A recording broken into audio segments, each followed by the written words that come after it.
कि 2 मिनट रुक जाओ।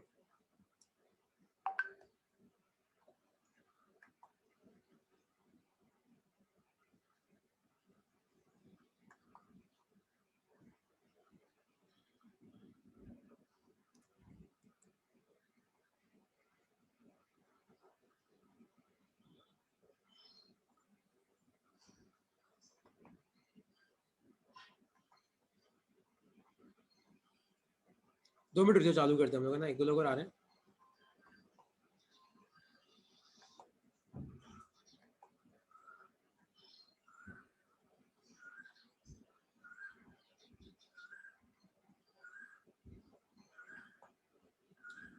ओके देखो, टॉपिक लिखो अपनी कॉपी में। आज का पहला टॉपिक लिखो अपनी कॉपी में, transportation of food in plants. Topic लिखो, transportation of food, transportation of food in plants. तो प्लांट्स में फूड का ट्रांसपोर्टेशन कैसे होता है। टॉपिक लिखो, transportation of food in plants. तो देखो, अब प्लांट्स में फूड का ट्रांसपोर्टेशन कैसे होता है, लिखो अपनी कॉपी में। लिखो, the transport of soluble products of photosynthesis. तो जैसे फोटोसिंथेसिस के बाद में आपके जो भी प्रोडक्ट्स बनते हैं इज कॉल्ड एज ट्रांसलोकेशन। उस प्रोसेस को हम बोलते हैं translocation. The transport of soluble products of photosynthesis is called as translocation and it occurs in the part of the vascular tissue known as phloem। तो परसों याद है हमने जाइलम पढ़ा था कि जाइलम क्या ट्रांसफर करता है। जाइलम ट्रांसफर करता है आपका H2O प्लस मिनरल्स। तो जाइलम क्या ट्रांसफर करता है आपका, पानी और मिनरल्स। लेकिन फ्लोएम क्या ट्रांसपोर्ट करता है आपका, ये ट्रांसफर करता है आपका फूड। तो लिखो अपनी कॉपी में, the transport of soluble products of photosynthesis. तो अपने प्लांट के लीव्स में जब फोटोसिंथेसिस होता है तो आपका ग्लूकोज बनता है। तो वो ग्लूकोज को मुझे प्लांट्स के अलग अलग हिस्से में भेजना है, तो वो काम को क्या बोलते हैं हम, ट्रांसलोकेशन। और ये कहां पे होता है, ये होता है आपका फ्लोएम में होता है। लिखो अपनी कॉपी में, and it occurs in the part of the vascular tissue known as phloem. लिख लो। तो देखो फ्लोएम और क्या क्या ट्रांसपोर्ट कर, लिखो, phloem also transports amino acids and other substances which are delivered to the storage organ of roots, fruit and seed and to growing organ। तो फ्लोएम आपका क्या ट्रांसपोर्ट करता है, फूड। फूड के अलावा एमिनो एसिड्स भी ट्रांसपोर्ट करता है और दूसरे भी सब्सटेंस ट्रांसपोर्ट करता है। कहां पे, रूट्स में ट्रांसफर करता है, फ्रूट्स में ट्रांसफर करता है और बीज में ट्रांसफर करता है। लिख लो अपनी कॉपी में। तो phloem also transports amino acids and लिखना, and other substances which are delivered to the storage organ of roots, fruits and seeds and to growing organs। जैसे मान लो कि आपके प्लांट का कोई पार्ट है जो ग्रो कर रहा है, जैसे मान लो कहीं पे फूल निकल रहे हैं, तो फ्लोएम वहां पे भी आपका फूड ट्रांसपोर्ट करता है। लिख लो। तो प्लांट के अंदर जो फूड का ट्रांसपोर्टेशन है, इस फेनोमेना को हम क्या बोलते हैं, ट्रांसलोकेशन। ये कौन करता है, ये करता है फ्लोएम। फ्लोएम क्या है, एक वस्कुलर टिश्यू है। ये क्या क्या ट्रांसपोर्ट करता है, तो आप देखो, एक तो होते हैं प्रोडक्ट्स ऑफ फोटोसिंथेसिस, जैसे ग्लूकोज हो गया, एक आपका एमिनो एसिड्स। लिख लो अपनी कॉपी में।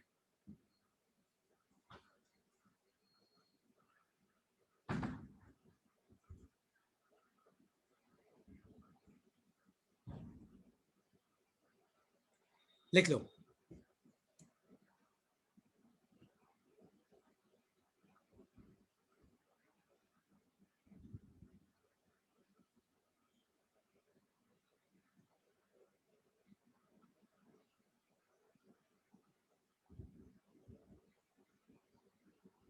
ठीक है, अब तीसरा देखो, the translocation of food and other substances takes place in the sieve tubes with the help of adjacent component cells both in upward and downward direction.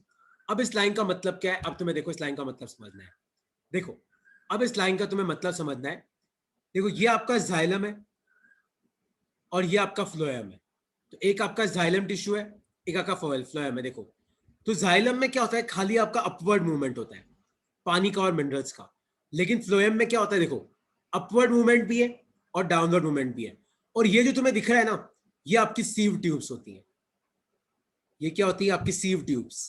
तो आपका जो फूड का मूवमेंट है वो किसके अंदर होता है, सीव ट्यूब्स के थ्रू होता है। तो जाइलम के अंदर खाली आपका अपवर्ड मोशन होता है, फ्लोएम के अंदर आपका अपवर्ड भी होता है, डाउनवर्ड भी होता है ना। देखो यहाँ पे क्या लिखा हुआ है, तो यहाँ पे लिखा हुआ है the translocation of the food and other substances takes place in the sieve tubes with the help of companion cells both in upward and downward direction. तो इसका मतलब क्या है, देखो मैं तुम्हें समझाऊंगा, ठीक है। और एक बहुत इंपॉर्टेंट लाइन है, वो लिखो अपनी कॉपी में कि translocation is achieved by utilising energy. Translocation मतलब आपके प्लांट के अंदर एक जगह से दूसरी जगह अगर खाना पहुंचाना है तो उसके लिए एनर्जी की जरूरत पड़ती है। तो translocation in phloem is achieved by utilising energy, मतलब एनर्जी खर्च करनी पड़ती है। और याद है मैंने तुम्हें क्या सिखाया था कि एनर्जी किस फॉर्म में स्टोर होती है, एटीपी, एडिनोसिन ट्राइफॉस्फेट। तो हमें कुछ एटीपी यूज करने पड़ते हैं प्लांट्स के अंदर खाने को एक जगह से दूसरी जगह पहुंचाने के लिए। लिख लो,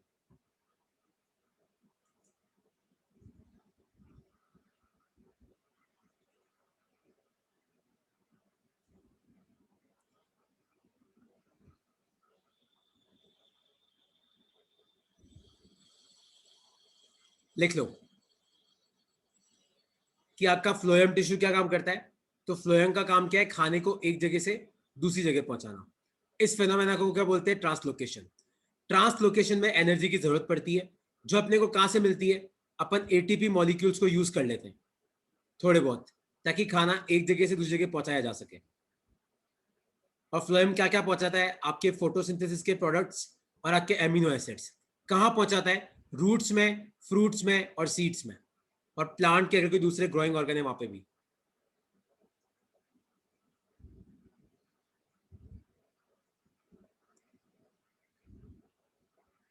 लिख लो इसको।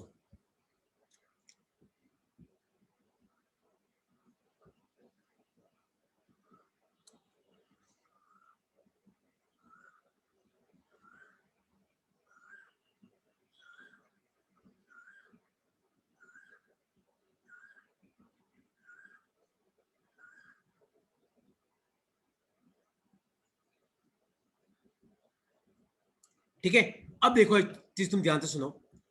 मैं तुम्हें परसों एक देखो होता क्या है, एक फेनोमेना होता है ऑस्मोसिस। देखो अब ऑस्मोसिस क्या फेनोमेना है, अब तुम उस चीज को ध्यान से समझना। सपोज करो कि ये आपका कोई टिश्यू है, और मान लो कि टिश्यू के अंदर सपोज करो आपके कोई मॉलिक्यूल्स पड़े हुए हैं। मान लो नाम देता हूं मैं ए। तो मान लो टिश्यू के अंदर आपके कोई मॉलिक्यूल्स पड़े, ए वाले मॉलिक्यूल्स, 4 ए वाले मॉलिक्यूल्स हैं।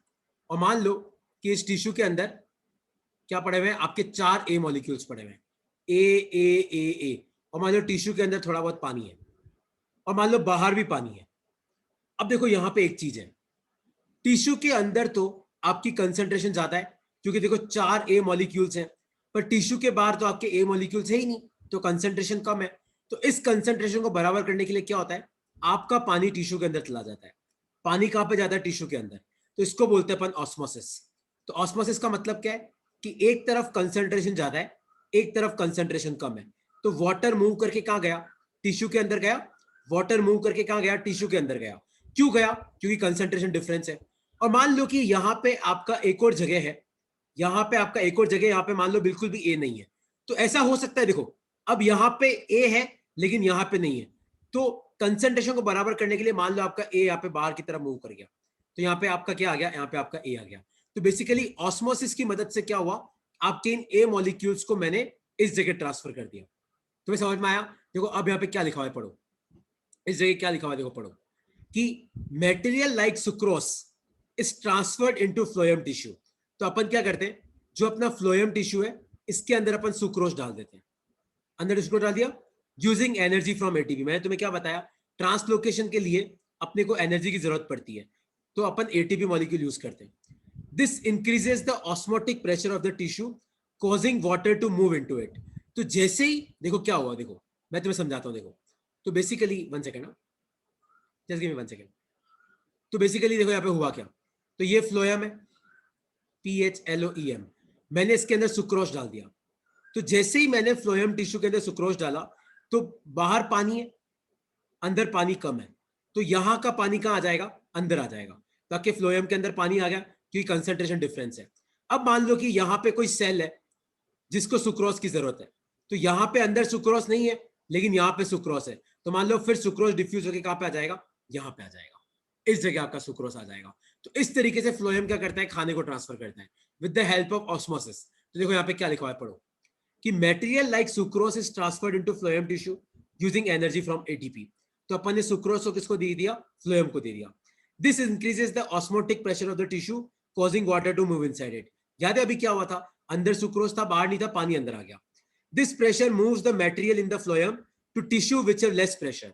तो अगर मान लो कि फ्लोएम के पास कोई टिश्यू है जिसके अंदर प्रेशर कम है और सुक्रोज की जरूरत है, तो वो सुक्रोज कहां चला जाएगा, यहां से वहां चला जाएगा। This allows the phloem to move material according to the plant need. ये लिख लो अपनी कॉपी में कि how sucrose is transferred using phloem tissue. तो क्वेश्चन लिखो कि फ्लोएम टिश्यू सुक्रोज को कैसे ट्रांसफर करता है, how sucrose is transferred using phloem tissue. लिख लो अपनी कॉपी में।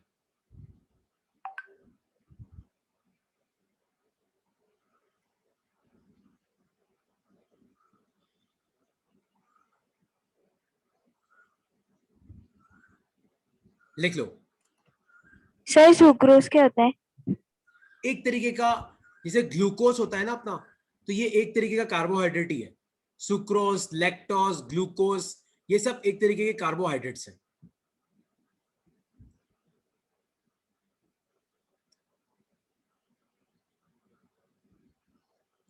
लिख लिया कि डाउट है?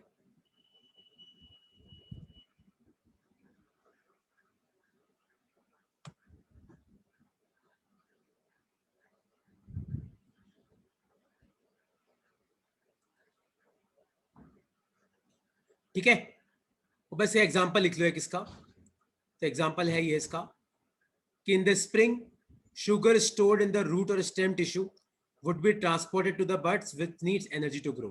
तो ठीक है यार, ये तो बस एग्जांपल लिखा हुआ है कि ये काम कौन कर रहा है, फ्लोएम कर रहा है। तो फ्लोएम क्या करता है, जो शुगर आपके रूट्स में है उनको कहां पहुंचाता है, वहां पे जहां पे उसकी जरूरत है। बस ये लिख लो अपनी कॉपी में।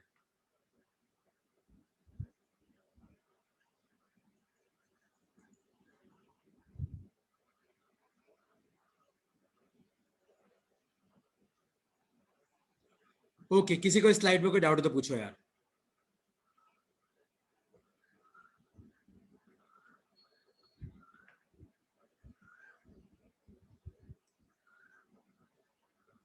ओके, कोई डाउट नहीं है। तो देखो बस एक चीज तुम याद रखना कि जो आपका जाइलम होता है ना, वो खाली एक ही डायरेक्शन का मूवमेंट अलाउ करता है।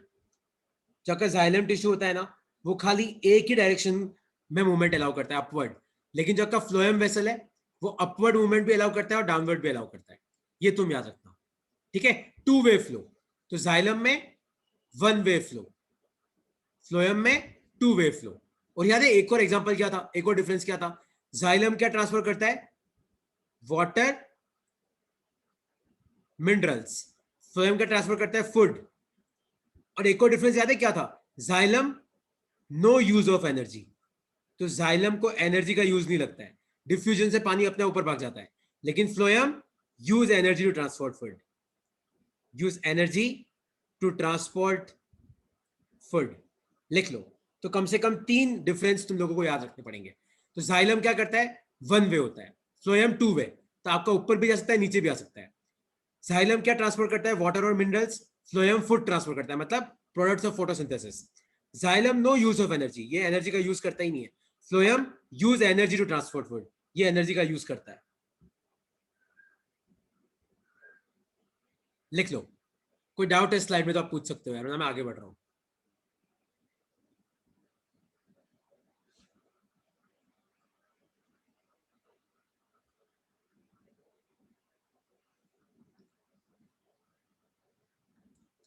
ओके, नेक्स्ट लिखो अपनी कॉपी में, अपने हार्ट के बारे में लिखो अपनी कॉपी में। ट्रांसपोर्टेशन इन ह्यूमन बींग्स लिखो, ट्रांसपोर्टेशन इन ह्यूमन बींग्स। तो बेसिकली हम खाली अपने हार्ट का फंक्शन पढ़ेंगे कि अपना जो हार्ट होता है, अपना हार्ट काम क्या करता है। अपना हार्ट का बेसिक काम होता है ब्लड को पंप करना। किसको पंप करना? ब्लड को पंप करना। तो देखो अपने हार्ट में होता क्या है, देखो अब मैं तुम्हें समझाता हूं कि बेसिकली अपने हार्ट का बेसिक फंक्शन क्या है। तो हार्ट में अपनी बॉडी से, मतलब अपनी बॉडी में अपन ऑक्सीजन लेते हैं, ऑक्सीजन को यूज करते हैं और कार्बन डाइऑक्साइड वापस वापस दे देते हैं। तो CO2 रिच ब्लड हार्ट में क्या आता है आपका? CO2 रिच ब्लड आता है। कौन सा ब्लड आता है? वो ब्लड जो CO2 रिच है, मतलब अपनी बॉडी ने ऑक्सीजन यूज कर लिया और अपने हार्ट को दे दिया। तो अपना हार्ट क्या करता है? उस CO2 रिच ब्लड को किसके पास पहुंचाता है? लंग्स के पास पहुंचाता है। किसके पास पहुंचाता है? लंग्स के पास। तो अपने हार्ट के अंदर पहले वो ब्लड आता है जिसमें CO2 है, कार्बन डाइऑक्साइड। तो अपना हार्ट उसको कहां भेजता है? लंग्स के पास भेजता है। फिर लंग्स में क्या होता है? CO2 को तो अपन बाहर भेज देते हैं लंग्स से, एल्वियोली से, और ऑक्सीजन को अपन क्या कर देते हैं? वापस ब्लड को दे देते हैं। तो वही ब्लड वापस कहां पे आता है? अपने हार्ट के पास आता है। ये कौन सा ब्लड है? ये कौन सा ब्लड है? ऑक्सीजन रिच ब्लड है। कौन सा ब्लड है? Oxygen rich. और अपना हार्ट क्या करता है? इसको किसको दे देता है? अपनी बॉडी को दे देता है। तो अपनी बॉडी इसको यूज करती है और वापस CO2 वाला क्या आता है? हार्ट के पास आता है। तो देखो ब्लड एक साइकिल में अपनी हार्ट में 2 बार गुजर रहा है। एक बार वो CO2 लेके आ रहा है, एक बार वापस ऑक्सीजन लेके कहां जा रहा है? बॉडी के पास जा रहा है। तुम्हें ये बेसिक समझ, ये लिखवा रहा हूं मैं तुम्हें, लेकिन तुम्हें बेसिक समझ में आना चाहिए कि एक साइकिल में हार्ट ब्लड को 2 बार पंप करता है। एक बार CO2 वाला बल्ब आता है, बल्ब का ब्लड आता है, तो हार्ट उसको लंग्स के पास भेजता है। लंग्स में क्या होता है? CO2 वो बाहर निकाल देता है, O2 ले लेता है। वो O2 वाला वापस अपने हार्ट के पास आता है, तो हार्ट का भेजता है बॉडी के पास। तो बॉडी में वो ऑक्सीजन यूज होता है, वापस क्या आ जाता है? CO2। इस तरीके से आपका हार्ट काम करता है। तो हार्ट बेसिकली है क्या? एक ब्लड पंपिंग ऑर्गन है जो ब्लड को पंप करने का काम कर रहा है। क्या है? ब्लड पंपिंग ऑर्गन अपनी बॉडी के अंदर। तो लिखो अपनी कॉपी में हार्ट के बारे में लिखो, heart is a muscular organ which is as big as our fist. तो अपनी मुट्ठी जितना बड़ा होता है। Which is as big is our fist. तो और अपने हार्ट के अंदर अलग अलग चैम्बर्स होते हैं। तुम्हें पता है हार्ट के अंदर अलग अलग चैम्बर्स क्यों होते हैं? क्योंकि देखो ये जो ब्लड है, ये वाला, इसके अंदर CO2 है। ये जो ब्लड है, इसके अंदर O2 है। तो अगर ये दोनों ब्लड मिक्स कर गए तो फिर हार्ट काम करेगा कैसे? अपनी बॉडी कैसे काम करेगी? तो अपन चाहते हैं कि ये सारा काम अलग अलग हो। तो CO2 वाला ब्लड अलग हो, ऑक्सीजन वाला ब्लड अलग हो। तो इसलिए अपने हार्ट में चैम्बर्स होते हैं। तो लिखो why heart has different chambers? Because both oxygen and CO2 have to be transported by the blood. The heart is different chambers to prevent the oxygen rich blood from mixing with the blood containing CO2। लिख लो अपनी copy में कि अपनी heart में अलग अलग chambers क्यों होते हैं। लिख लो, लिख लो, ये लाइन लिख लो।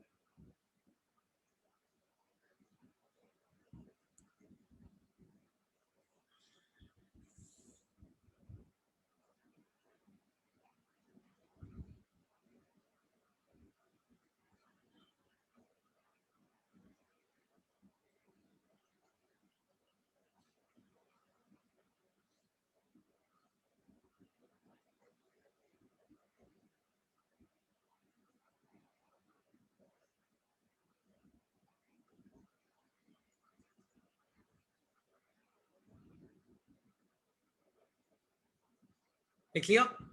तो why heart is different chamber? क्योंकि हार्ट में अपने वो ब्लड भी आता है जिसमें O2 है, वो भी आता है जिसमें CO2 है। कहीं दोनों मिक्स नहीं हो जाए, इसलिए अलग अलग चैम्बर्स होते हैं। अब देखो यहाँ पे क्या लिखा हुआ है, द CO2 रिच ब्लड। तो जिस ब्लड में आपका CO2 है, has to reach the lungs for the CO2 to be remove.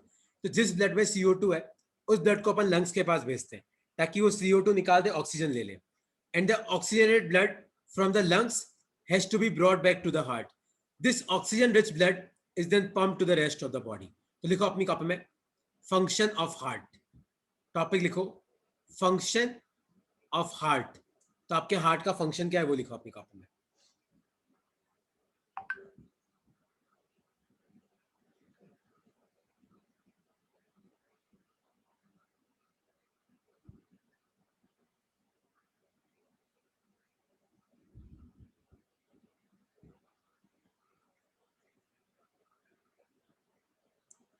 लिख लिया कि हार्ट के अलग अलग चैम्बर क्यों होते हैं और हार्ट का फंक्शन क्या है?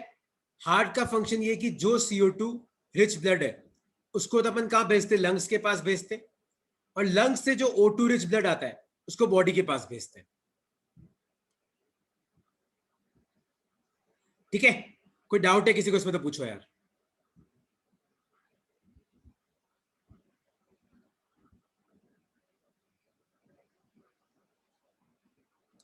ओके, कोई डाउट नहीं है। देखो अब आपका हार्ट फंक्शन कैसे करता है, देखो अब मैं तुम्हें वो समझाता हूं। तो बेसिकली ये वाला जो चीज है, ये है आपका हार्ट फंक्शन कैसे करता है। देखो यहाँ पे क्या लिखा हुआ है, oxygen rich blood from the lungs come to the thin walled upper chamber of the heart on the left atrium. तो देखो यहाँ पे आप डायग्राम देखो, देखो पहले आपका ब्लड कहां पे आता है, देखो लेफ्ट एट्रियम में आता है। तुम सबको ये एनिमेशन दिख रहा है, सबको एनिमेशन दिख रहा है। देखो पहले आपका ब्लड कहां पे आता है, देखो लेफ्ट एट्रियम में आता है। तो ये ऊपर वाला क्या है, आपका लेफ्ट एट्रियम। देखो क्या होता है इसमें, देखो वापस पढ़ो। तो oxygen rich blood from the lungs, तो भैया अपने लंग्स ने क्या किया, CO2 निकाल दिया, ऑक्सीजन ब्लड को दे दिया। Comes to the thin walled, आप देखना thin walled upper chamber of the heart on the left atrium. तो आपका ब्लड पहले किस में आता है, देखो ये आपका लेफ्ट एट्रियम है ये। तो अपने अपना जो राइट है ना वो बेसिकली हार्ट का लेफ्ट, तो ये आपका लेफ्ट एट्रियम है। तो अब देखो लेफ्ट एट्रियम से कहां जाता है, नीचे लेफ्ट वेंट्रिकल। यहाँ पे तुम्हें वॉल्व दिख रहा है, देखो यहाँ पे एक वॉल्व है, वॉल्व खुलेगा तो लेफ्ट एट्रियम से कहां पे जाएगा, ये लेफ्ट वेंट्रिकल में जाएगा। देखो क्या लिखा हुआ है कि oxygen rich blood from the lungs comes to the thin walled upper chamber left atrium. The left atrium relaxes when it is collecting the blood, it then contracts. तो आपका लेफ्ट एट्रियम जैसे ही कॉन्ट्रैक्ट करेगा तो blood जाएगा कहां, तो blood जाता है नीचे, while the next chamber the left ventricle expand so the blood is transferred to it. So when the muscular left ventricle contract in turn, the blood is pumped out to the body. तो आपका वो जो blood है वो कहां भेज दिया जाता है, बॉडी को भेज दिया जाता है। आया तुम्हें समझ में कि नहीं समझ में आया, कि देखो अपन ने भी क्या किया, देखो वापस मैं तुम्हें समझाता हूं कि पहले आपका ब्लड कहां पे आता है, लेफ्ट एट्रियम में आता है। देखो 1 सेकेंड, तुम सबको ये एनिमेशन दिख रहा है, यहाँ पे जो एनिमेशन चल रहा है वो यही गया। तो देखो यहाँ पे हो क्या रहा है, सबसे पहले आपका जो ब्लड है लंग्स से, तो लंग्स से जो ब्लड आता है वो किस में आता है, देखो वो आया तुम्हारा लेफ्ट एट्रियम में। देखो ये है लेफ्ट एट्रियम। फिर यहाँ पे देखो वाल्व है, इसके थ्रू वो नीचे कहां पे आता है, वो आता है आपका लेफ्ट वेंट्रिकल में। तो ब्लड कहां पे आता है, आपका लेफ्ट वेंट्रिकल में आता है। ठीक है, और फिर आपका देखो यहां से ब्लड निकलते हुए चला जाता है, यहां से। ठीक है, देखो अब क्या होता है, देखो क्या लिखा हुआ है, डी जो, तो जो ब्लड ऑक्सीजन लेके आ रहा है वो लेफ्ट एट्रियम में आता है, फिर लेफ्ट वेंट्रिकल में आता है, फिर बॉडी के पास चला जाता है। अब उस ब्लड की बात करते हैं जिसमें CO2 है। Deoxygenated blood comes from the body, जिसमें CO2 है वो तो अपनी बॉडी से आ रहा है क्योंकि ऑक्सीजन यूज कर लिया, to the upper chamber on the right atrium as it expands, and as the right atrium contract the corresponding lower chamber, the right ventricle dilates, this transfers blood to the right ventricle which in turn pump it to the lungs for oxygenation. तो अब देखो कि right में क्या हो रहा है, तो डीऑक्सीजनेटेड ब्लड मतलब जिसमें CO2 है वो वाला पहले आपके राइट एट्रियम में आता है। कहां पे आता है, राइट एट्रियम में। फिर ये लवाल खुलता है, ये कहां पे आता है, आपका नीचे, ये है आपका राइट वेंट्रिकल। और फिर यहां से ऊपर से होते हुए कहां जाता है, ये जाता है आपके लंग्स के पास ताकि इसको ऑक्सीजन मिल सके। तो राइट एट्रियम और राइट वेंट्रिकल ये कौन से ब्लड के साथ काम करते हैं, ये ब्लड काम कर, ये CO2 वाले ब्लड के साथ काम करते हैं। और left atrium left ventricle oxygen वाले ब्लड के साथ काम करते हैं, है ना। तो लिख लो अपनी कॉपी में, ये लाइन लिख लो, यहां तक लिख लो अपनी कॉपी में। तो left atrium left ventricle oxygen वाले ब्लड के साथ काम करते हैं, right atrium right ventricle CO2 वाले ब्लड के साथ काम करते हैं। तो राइट एट्रियम में ब्लड कहां से आता है, बॉडी से, और राइट वेंट्रिकल कहां भेजता है, लंग्स के पास। लेफ्ट एट्रियम में ब्लड कहां से आता है, लंग्स से, और लेफ्ट वेंट्रिकल कहां भेजता है उसको, बॉडी के पास।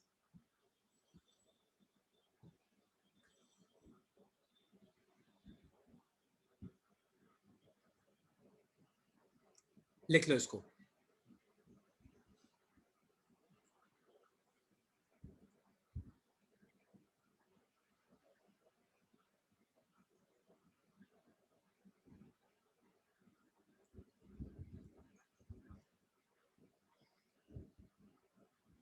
ठीक है, तो देखो यहाँ पे नीचे एक और डायग्राम है मेरे पास, ये लिख लिया आपने। अनन्या कोई डाउट है, मानसी कोई डाउट है, नो सर। ठीक है, तुम्हें समझ में आया कि क्लियर हो गया ये।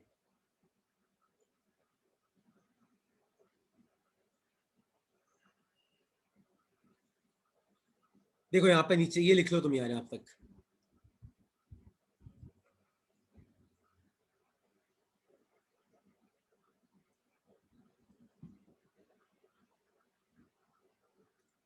देखो तो बेसिकली होता क्या है, देखो ये आपका हार्ट है,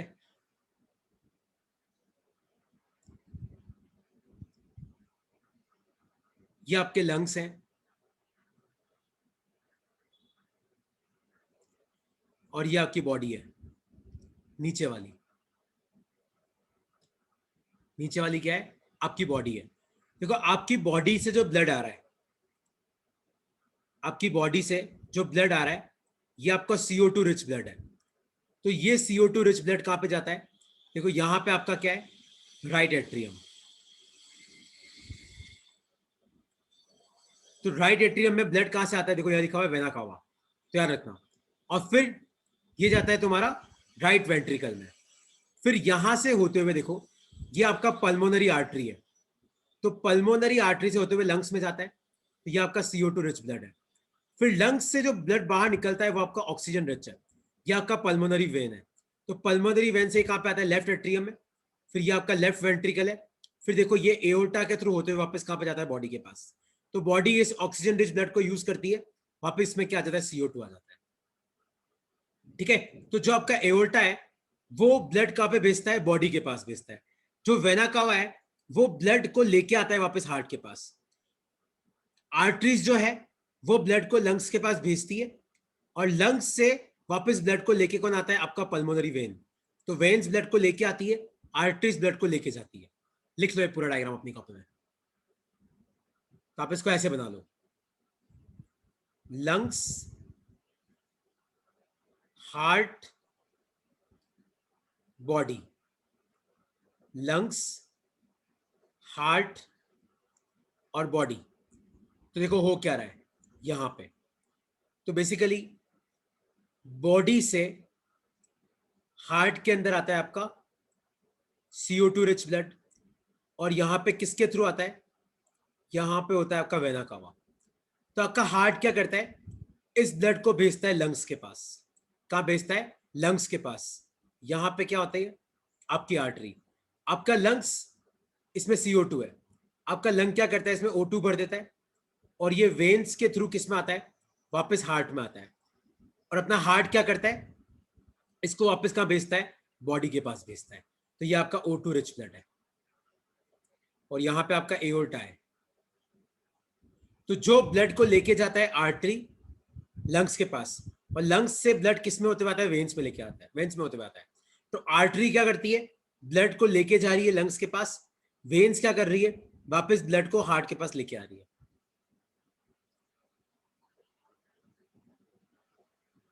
लिख लो, ये आपका पूरा डायग्राम है।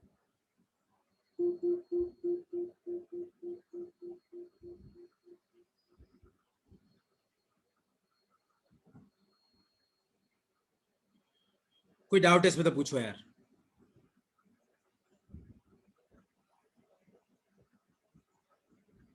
तो तुम्हें एक आंसर करना है क्वेश्चन का। तो क्वेश्चन ये है, देखो क्वेश्चन ये है, आपके पास 4 चेंबर है। क्या है आपके पास, इस तरीके से 4 चेंबर में बना रखे हैं, और ऊपर आपके पास ये एक ब्लॉक है, नीचे भी आपके पास ये एक ब्लॉक है। तो 4 चेंबर है और आपके पास 2 ब्लॉक है, और आपको दे रखा है ये चीज कि आपको नेमिंग करनी है। किस चीज की नेमिंग करनी है, अब तुम लोग ध्यान से सुनना। तो आपको नेमिंग करनी है ये वाली, कि यहां से एक पाइप आ रहा है, यहां पे जा रहा है ऐसे। फिर यहां पे नीचे से एक पाइप निकल रहा है इस तरीके से, मतलब ये टच नहीं कर रहे हैं, और ये होते हुए ऊपर जा रहा है ऐसे। फिर यहां से एक पाइप निकल रहा है इस जगह से, वो आपका यहां पे आ रहा है इस जगह से, और फिर यहां से एक पाइप निकल रहा है जो आपका यहां पे जा रहा है।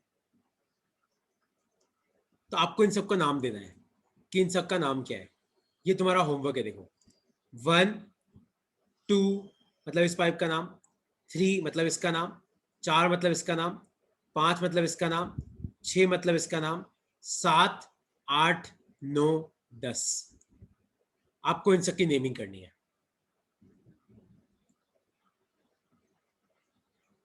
और आपको मैं दे दूं कि हाँ, आपको इन सब की नेमिंग करनी है। कर सकते हो इस क्वेश्चन को, तुम सॉल्व कर सकते हो आराम से बाद में, कोई दिक्कत नहीं है, तुम आराम से सॉल्व करना है इसको। तो इसको आपको नेमिंग करनी कि यहाँ पे कौन सा हार्ट है, कौन सा लंग है, कौन सी बॉडी है, कौन सा लेफ्ट एट्रियम है, राइट एट्रियम है, कौन सा लेफ्ट वेंट्रिकल है, राइट वेंट्रिकल है, और कौन सा आपका पल्मोनरी आर्टरी है, कौन सा पल्मोनरी वेन है, और कौन सा आपका वेना कावा है, और कौन सा आपका एओर्टा है। ये आपको आंसर करना है। और मैं तुम्हें बता दूं कि जो 4 है वो आपका लंग्स है। ये मैंने तुम्हें दे रखा है, और ऐसा मैंने ब्लड का फ्लो दे रखा है, ऐसा ब्लड ऐसे फ्लो कर रहा है। ठीक है, 4th नंबर आपका लंग्स है, ये आपको गिवन है। और फिर आपको बताना कि बाकी सब यहाँ पे क्या है।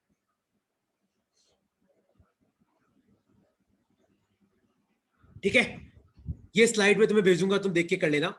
अच्छा, अब अपन बात करते हैं। देखो यहाँ पे क्या लिखा हुआ है।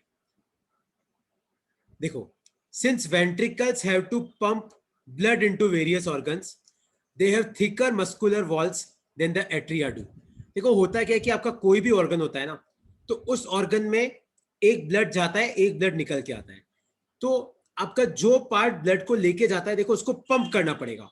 तो उसकी जो वॉल्स होती है वो थिक होती है, और जो बाहर लेके आ रहा है, क्योंकि अब आपका प्रेशर कम हो गया, तो इसकी वॉल्स थिन होती है। तो वेंट्रिकल्स की वॉल्स थिक होती है एट्रिया से। लिखो, since ventricles have to pump blood into various organs, they have thicker muscular walls in the atria to.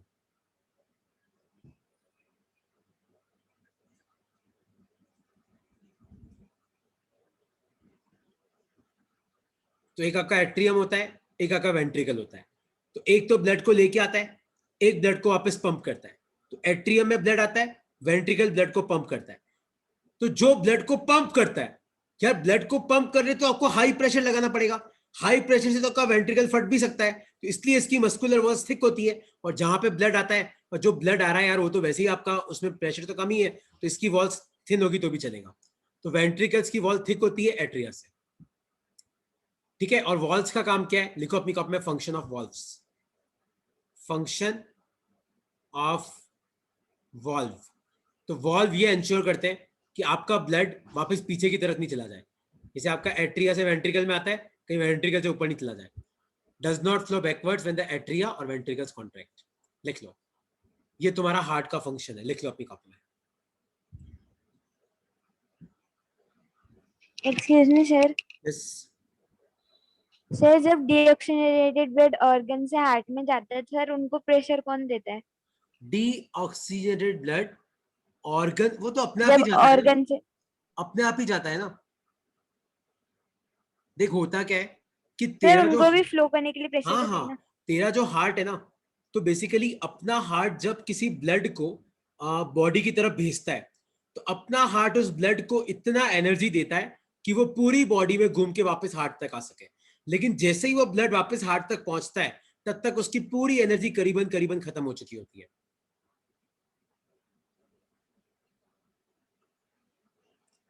जो अपने बॉडी में ब्लड को घूमने के लिए, मतलब अपनी बॉडी में जैसे ब्लड सर में भी जाता है, पाँव में भी जाता है, हाथ में भी जाता है, तो अपनी बॉडी में ब्लड को घूमने के लिए जो एनर्जी चाहिए होती है, वो उसको हार्ट से ही मिलती है। और कहां से मिलेगी? हार्ट ही आपका पंपिंग ऑर्गन। तो आपका हार्ट ओके सर। इतना प्रेशर क्रिएट करता है कि ब्लड घूम के वापस आ जाता है।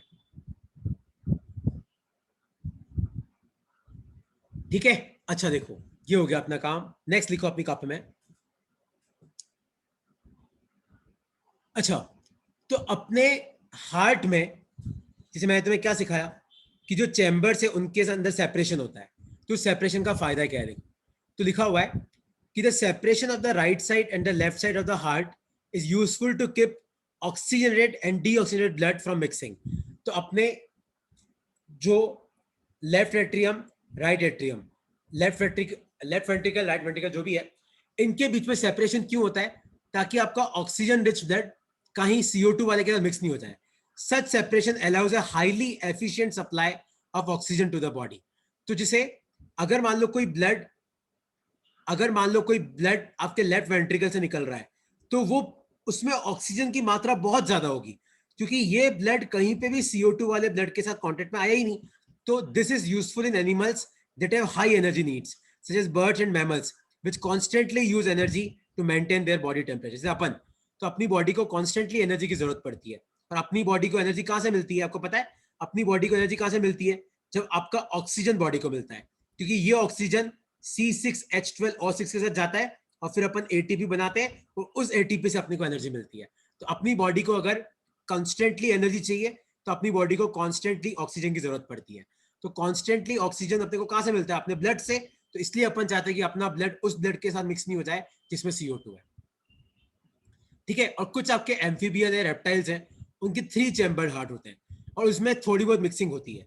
लेकिन जो फिश होता है, फिश के खाली 2 ही चैम्बर है. तो एक चैम्बर में आपका ब्लड आता है, मिक्स होता है और वापस चला जाता है. तो फिश में आपके 2 ही चैम्बर होते हैं. And the blood is pump to the gills. तो आपका जो ब्लड है वो गिल्स के पास जाता है, वहां पे आपके ब्लड को ऑक्सीजन मिलता है and passes to the rest of the body. तो फिश में क्या होता है? फिश में आपका ब्लड आता है, ऑक्सीजन मिलता है और बॉडी के पास चला जाता है. लेकिन ह्यूमन बींग में 2 बार ब्लड आता है. याद है मैंने तुम्हें सिखाया? एक बार ह्यूमन बींग में जो आपका ब्लड है वो 2 बार हार्ट के थ्रू पास करता है एक साइकिल में, पर फिश में एक बार ही पास करता है.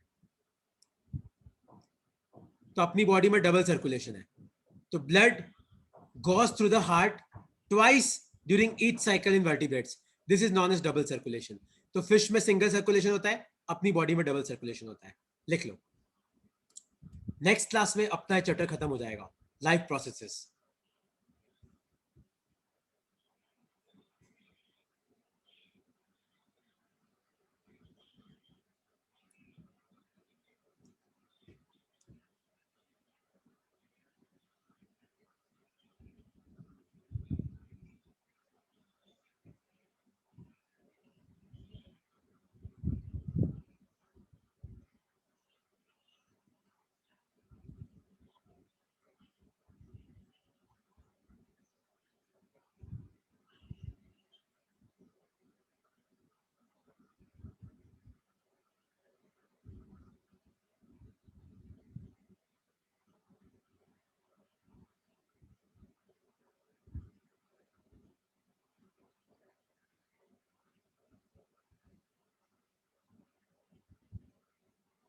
लिख लो इसको.